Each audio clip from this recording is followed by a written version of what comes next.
अगर आप अभी भी प्रोसेसिंग मोड में हो तो मैं समझ सकता हूं आखिरकार गलत कहां गए हम। क्या आपका जो एक सपना था कि मैं एक सीए बनूंगा, एक ड्रीम आपने बनाया था जिसको सोच के आपने कॉमर्स ली थी, क्या एक अटेम्प्ट की वजह से आपका ड्रीम ही खत्म हो गया? आज क्यों है कि सीए का पैकेज बहुत बढ़िया होता है? इसलिए बढ़िया होता है क्योंकि उनको पता है वो पैनिक वाली सिचुएशन में भी बढ़िया काम करके देता। जिसका भी बच्चे का नेगेटिव रिजल्ट आता है, आप ये मत सोचो कि आपने मेहनत नहीं करी, मेहनत करी है यार, बट एग्जाम के हिसाब से हमें हमारी प्रिपरेशन को थोड़ा चेंज करना है ताकि हमारा रिजल्ट बहुत जोरदार हो। अब इतना टाइम नहीं है कि स्ट्रेटेजी आप चेंज करके सारा करो, तो जो आपका स्ट्रॉन्ग पॉइंट है उस हिसाब से you should do everything, but at the same time you have to cut all the noise.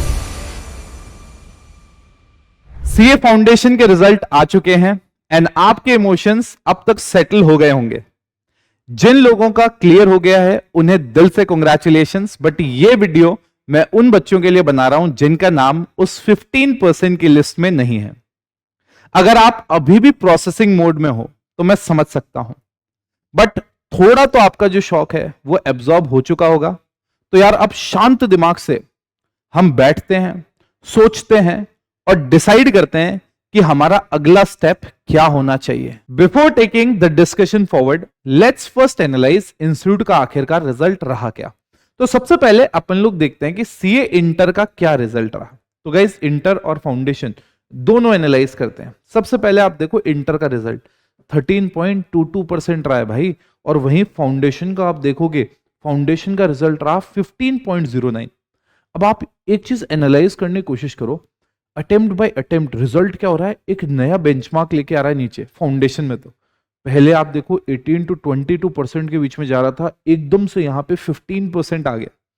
अब गाइस जैसे ही आप जब ये परसेंटेज देखते हो, सबसे पहले दिमाग में सवाल ही यही आता है कि यार ये जो परसेंटेज है इस हिसाब से क्या इंस्टीट्यूट आपको फेल करना चाह रहा है? Let me clarify this. बहुत सारे बच्चे होते हैं बेटा जिनके 300 से 350 मार्क्स भी आए हुए होते हैं। इसका मतलब हमें हमारे प्रिपरेशन में इंस्टीट्यूट की रिक्वायरमेंट के हिसाब से चेंजेस लाना है, जो हम आगे डिस्कशन भी करेंगे। तो गाइज अब हमारे डिस्कशन में सबसे पहला पॉइंट जो आता है बेटा वो क्या आता है? सबसे पहला पॉइंट आता है ये एनालाइज करना व्हाट वेंट रॉन्ग, मतलब आखिरकार गलत कहां गए हम। तो अब सर क्या बेंचमार्क है? गाइज मैं आपको एग्जांपल देता हूं। मेरा एक बच्चा था जो अपने यहाँ पे पढ़ रहा था, फिर वो दिल्ली चला गया फर्दर कोचिंग के लिए। फिर जब वो दिल्ली गया और वो आया, उसका रिजल्ट नेगेटिव रहा, तो उसने आके मुझे कहा सर मैंने तो बहुत पढ़ाई करी बट फिर भी मेरा रिजल्ट नेगेटिव रहा। डेफिनेटली मैंने उसके साथ सिंपैथाइज किया, नेगेटिव रिजल्ट आया, बुरा लगता है यार, बच्चा नहीं टीचर को भी टू बी वेरी ऑनेस्ट बहुत बुरा लगता है। मैंने कहा बेटा आप कल आना मेरे पास, क्योंकि उस दिन जस्ट रिजल्ट आया था। तो अगले दिन जब वो मेरे पास आया, मैंने कुछ क्वेश्चंस लिख रखे थे, वो उससे पूछे, वही क्वेश्चन मैं आपसे पूछने वाला हूं। मैंने कहा नंबर 1 क्वेश्चन मैंने उससे पूछा, बेटा क्या आपका कोर्स कंप्लीट हो गया था? उसने कहा यस सर। मैंने कहा क्या आपको जो कोर्स कंप्लीट हुआ कोचिंग में हुआ या आपका भी कॉन्सेप्चुअल क्लैरिटी के साथ हो गया? उसने कहा सर नहीं, बहुत सारे कॉन्सेप्ट थे जो गड़बड़ थे। मैंने कहा बेटा वो क्लियर करने चाहिए थे। कोई सब्जेक्ट आपको नहीं आ रहा, आप भैया दूसरी कोचिंग से उसकी कोचिंग ले लेते, बट आपका कोर्स कंप्लीट होना कॉन्सेप्चुअल क्लैरिटी के साथ बहुत जरूरी है। फिर मैंने उसको पूछा बेटा आपने कितने टेस्ट पेपर्स दिए पहले? क्या आपने जो टेस्ट पेपर दिए उनका एनालिसिस लिया या नहीं लिया कि आप कहां गलत जा रहे हो, कहां आपको इंप्रूवमेंट करना है? क्या आपने आरटीपी, एमटीपी, पीवाईक्यूज के लास्ट 2 इयर्स के किए या नहीं किए? मैंने उसको कहा बेटा आपको पेपर ये नहीं सोचना है, जैसे फाउंडेशन के बच्चे से जब मैं पूछा, मैं नहीं सोच कहता कि आपको 200 लाने हैं, मैं कहता हूं 400 का पेपर है, आप टारगेट 300 करो। बच्चा क्या सोचता है 200 मुझे लाने हैं, मेरे 192 आ गए, 160 आ गए, मैं तो 8 मार्क्स किया या 40 से रह गया। मैं हमेशा उसको कहता हूं ब्रॉडर माइंड फ्रेम बनाओ बेटा, ऐसे मार्जिन पे रहेंगे ना तो 10 मार्क्स कहीं भी प्लस या माइनस हो गए या उस दिन कुछ गड़बड़ हो गई तो बेटा एकदम से नेगेटिव रिजल्ट हो जाएगा। बट अगर हमने प्रिपरेशन 300 के हिसाब से करी होगी, 5, 10, 20, 25 मार्क्स भी कटेंगे तो कोई टेंशन नहीं रही। तो बेटा दीज आर द बेंचमार्क्स जिनके अगेंस्ट आपको अपनी प्रिपरेशन को मेजर करना है। आपको ऑटोमेटिकली आइडिया लग जाएगा कि बॉस अपनी प्रिपरेशन में व्हाट वेंट रॉन्ग। गाइस देखो इसको मतलब जो मैं आपको बता रहा हूं, आप ये मत सोचना मैं कहना चाह रहा हूं नहीं यार तुमने तैयारी नहीं की। मैं कह रहा हूं बेटा जिसका भी बच्चे का नेगेटिव रिजल्ट आता है, आप ये मत सोचो कि आपने मेहनत नहीं करी, मेहनत करी है यार, बट एग्जाम के हिसाब से हमें हमारी प्रिपरेशन को थोड़ा चेंज करना है ताकि हमारा रिजल्ट बहुत जोरदार हो। और जब मैं यहां पे कमबैक स्ट्रैटेजी की बात कर रहा हूं, बाउंस बैक करने की बात कर रहा हूं, तो ऑब्वियसली आप बाउंस बैक भी बहुत स्ट्रांगली कर पाओगे। क्लैरिटी है गाइस इसकी? बट जैसे मैं इसकी बात करता हूं, अब नेक्स्ट लेवल जब अपने पास आता है वो आता है माइंडसेट। सर माइंडसेट मतलब क्या बात कर रहे हो आप यहाँ पे? माइंडसेट मतलब जैसे ही आपने एक एग्जाम दिया, नेगेटिव रिजल्ट आया, आपका माइंडसेट एक नेगेटिव होने लग जाता है। आपको लगता है अरे यार मेरा तो अटेम्प्ट लग गया, मेरा तो एक अटेम्प्ट काउंट हो गया। बच्चा बात थोड़ा सा अलग तरीके से करने लग जाता है। मैं आपको बताऊंगा इस ये बनना ज्यादा इंपॉर्टेंट है। आप मुझे बताओ, क्या आपका जो एक सपना था कि मैं एक सीए बनूंगा, एक ड्रीम आपने बनाया था जिसको सोच के आपने कॉमर्स ली थी, क्या एक अटेम्प्ट की वजह से आपका ड्रीम ही खत्म हो गया? आप आगे जाके जब सीए बन जाओगे, बहुत बड़ी पोजीशन पे बैठे होगे, आप खुद अपना बिजनेस रन कर रहे होगे, सक्सेस और फेलियर तो पार्ट होंगे उसके यार। अगर कोई टेम्पररी कोई डाउनफॉल आया है तो उसे कैसे बाउंस बैक करना है, वही तो आर्ट हमें इस कोर्स में डेवलप करनी है यार। आज क्यों है कि सीए का पैकेज बहुत बढ़िया होता है? इसलिए बढ़िया होता है क्योंकि उनको पता है वो पैनिक वाली सिचुएशन में भी बढ़िया काम करके देता है। मतलब वो एक ऐसा बंदा है जिसको अगर आप एक टाइम फ्रेम में पैनिक वाली सिचुएशन में दोगे, वो आपको रिजल्ट निकाल के देगा। तो गाइस ये एग्जाम हमें ट्रेन कर रहे हैं उस चीज के लिए, एंड इसी की वजह से we are valued later on. So don't worry guys, आज अगर हम इस सिचुएशन में, तो we don't have to give up, we have to strategize कि आगे कैसे बढ़िया करेंगे और इस सिचुएशन से बाहर निकल के फटाफट सबको सीए बन के दिखाएंगे। क्लैरिटी है guys? So I just want कि आपका माइंडसेट चेंज होना चाहिए। आई डोंट वांट कि यार आपका माइंडसेट ऐसा हो कि यार अटेम्प्ट लग गया, अटेम्प्ट लग गया। तो गाइस यू डू नॉट, मतलब आपका जो एक जो एक फेलियर का जो डर है, it should not stop you from taking another shot. आ रहा समझ में? If your dream is to become CA, the attempt should not come in between that. Am I making sense guys?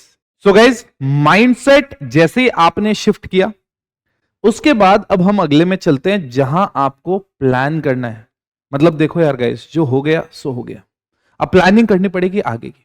आप चाहो तो यहां पे आई बटन में मेरा वो 90 डेज का प्लानर का एक वीडियो मैंने बनाया था, उसको आप फॉलो कर सकते हो, वो भी आपको बहुत बढ़िया बेस्ट रिजल्ट देगा। अगर आप चाहते हो नहीं सर आप मेरी मार्कशीट देख के मेरे हिसाब से आप प्लान बना के दो, आप नीचे कमेंट बॉक्स में डालो यार, आप अपना बताओ क्या सिचुएशन है, मैं आपको पर्सनली आपका कस्टमाइज प्लान बना के दूंगा। आपको क्या करना चाहिए, कैसे करना चाहिए, किस सब्जेक्ट पे कितना टाइम स्पेंड करना चाहिए, सब मैं आपको बना के दूंगा। But whatever the situation is, now you need to plan. मतलब आपको बेटा ये प्लान करना पड़ेगा कि आगे जो बचा हुआ टाइम है उसको आप कैसे बेस्ट यूज लोगे। और जब मैं व्हाट वेंट रॉन्ग पढ़ाया था आपको, उस व्हाट वेंट रॉन्ग में जो जो चीजें मैं आपको बोली थी, आपको उसको टिक मार्क करना है, और वो सारी टिक मार्क होने के बाद आपको एग्जाम में बैठना है। आप नीचे जो वीडियो के डिस्क्रिप्शन बॉक्स में आप देखोगे, मैंने आपको सब्जेक्ट ट्रैकर भी एक दे रखा है। आप उस सब्जेक्ट ट्रैकर को भी डाउनलोड करके उसका प्रिंट निकाल के देख सकते हो। हर सब्जेक्ट में ये चीज करनी है, आपको पता रहेगा कि आपने खत्म कर लिया नहीं कर ली, सब्जेक्ट का प्रोग्रेस क्या है वो आपको आइडिया रहेगा। फ्री रिसोर्स है यार, आराम से आप डाउनलोड करके उसको यूज करो, कोई टेंशन की बात नहीं, रिजल्ट बढ़िया आना चाहिए। आ रहा समझ? अगर यहां तक की बात क्लियर है तो गाइज अब एक और इंपॉर्टेंट चीज, you have to cut the noise. Sir cut the noise मतलब क्या? यार अभी रिजल्ट आया है, आपको पता है अगले 10 दिन तक क्या कहानी चलेगी। अरे यार इसका इंटर में रैंक 1 आ गया, इसका सीए फाइनल में रैंक 1 आ गया, रैंक 1 कैसे आया, रैंक 2 कैसे आया, रैंक 3 कैसे आया, ये बंदा क्या स्केड्यूल फॉलो करता था, वो बंदा क्या स्केड्यूल फॉलो करता था। जो दो आसपास पास हो जाएंगे वो आपको आके ज्ञान देंगे, बेटा तेरे स्केड्यूल में गड़बड़ थी, तू ये चेंज कर ले, तू वो चेंज कर ले। गाइज मैं आपको वापस कह रहा हूं, आपकी जो अपनी स्ट्रैटेजी हो सकती है, मैं पर्सनली जैसे मानता हूं सुबह बहुत बढ़िया पढ़ाई होती है, बट हो सकता है आपकी स्ट्रैटेजी में आप अभी तक रात तक पढ़ते हुए आए थे, बट अब इतना टाइम नहीं है कि स्ट्रैटेजी आप चेंज करके सारा करो। तो जो आपका स्ट्रॉन्ग पॉइंट है उस हिसाब से you should do everything, but at the same time आपको ये ध्यान रखना है you have to cut all the noise. चाहे लिंक्डइन हो, चाहे स्नैपचैट हो, चाहे आपका इंस्टाग्राम हो, you should be away from everything यार। रील शॉर्ट्स कहीं पे भी आपको टाइम वेस्ट नहीं करना है। मैं तो कह रहा हूं आपके पास अगर ऑलरेडी स्ट्रैटेजी है तो मेरी स्ट्रैटेजी भी या मेरा भी कोई ज्ञान लेने की जरूरत नहीं है। ऐसा नहीं हो कि आप यहां भी ज्ञान ले रहे हो वहां भी ले रहे हो, 50 लोगों से मोटिवेशन सुन रहे हो। नहीं भैया, ये टाइम है करने का। अगले आपको 50 डेज बहुत जबरदस्त मेहनत करनी है, और जो मैंने कहा व्हाट वेंट रॉन्ग वो एक एक टिक मार्क फिल करना है, डाउनलोड करके सब्जेक्ट ट्रैकर को फिल करना है कि यस इस सब्जेक्ट की जो रिक्वायरमेंट थी वो मैंने सारी की सारी फुलफिल कर ली, एंड डेफिनेटली रिजल्ट बहुत कम आया। आ रहा समझ में? मैं ये नहीं कह रहा हूं रिजल्ट बहुत ज्यादा और कैसे नेगेटिव आ गया, मतलब मुझे पता है रिजल्ट कम आया है, बट इस कम रिजल्ट में भी अगली बार भी अगर कम आए तो यार हमारा नाम उस 15% में नाम होना चाहिए, 85% में नाम नहीं होना चाहिए। आ रहा समझ में? गाइज आपको सपोर्ट करने के लिए मैंने अपनी एप्लीकेशन पे सितंबर के कोर्सेज के लिए मेरे जो लॉ का प्रोग्राम है, अकाउंट्स का प्रोग्राम है, मैं आपके लिए फ्री ऑफ कॉस्ट कर रहा हूं मेरे, और मैं जो लॉ का मेरा प्रोग्राम है उसमें बहुत सारी चीजें हैं जो आपको हेल्प कर सकती है, क्योंकि बहुत सारे बच्चे होते हैं जिनका लॉ की वजह से नेगेटिव रिजल्ट आता है। तो मैंने एक 100 वर्ड्स की लिस्ट बनाई है जो आपको नॉर्मल वर्ड की जगह लीगल वर्ड यूज करोगे, साथ में एग्जाम्पल भी दे रखे हैं कि कैसे कैसे आप उनको कहाँ कहाँ यूज कर सकते हो। तो यार एग्जाम में लॉ में क्या होता है, लिख के सब आते हैं बट वर्ड्स का सारा खेल है। जैसे लीगल टर्मिनोलॉजीज आई, खेल बदल गया। इंपॉर्टेंट केस लॉ की शीट है, हर एक्ट वाइज सेक्शन नंबर की पूरी लिस्टिंग बना रखी है। मेरे एलडीआर हैं, लास्ट डे रिवीजन करने के लिए नोट्स आपको इसमें मिल जाएंगे। और हर चैप्टर का जो एलडीआर है वो मैं आपको लेक्चर वाइज टाइप ऑफ जो वन शॉट से भी एक अल्ट्रा शॉट है वो मैं करके आपको दूंगा। नेक्स्ट वीक से मैं मेरे सेशन भी स्टार्ट कर रहा हूँ इस चीज के, एंड कंप्लीटली फ्री है। आप ऐप डाउनलोड करो, नीचे लिंक रहेगा, जाके आप कोर्स में चले जाओ, फ्री ऑफ कॉस्ट है। सितंबर तक आपके पास इसका एक्सेस रहने वाला है। बट आई जस्ट वॉन्ट कि यार अगर आपको लग रहा है कि यार आपको मेरा कोई भी सपोर्ट चाहिए, आप कमेंट में डालो, I will be there with you. But yes, जब आपका सितंबर का एग्जाम हो और उसका जब रिजल्ट आए, मेरे पास कमेंट आना चाहिए, हाँ सर हमने आपके कहने के हिसाब से मेहनत की और हमारा रिजल्ट नेगेटिव से पॉजिटिव कन्वर्ट हो गया। आ रहा है समझ में गाइस?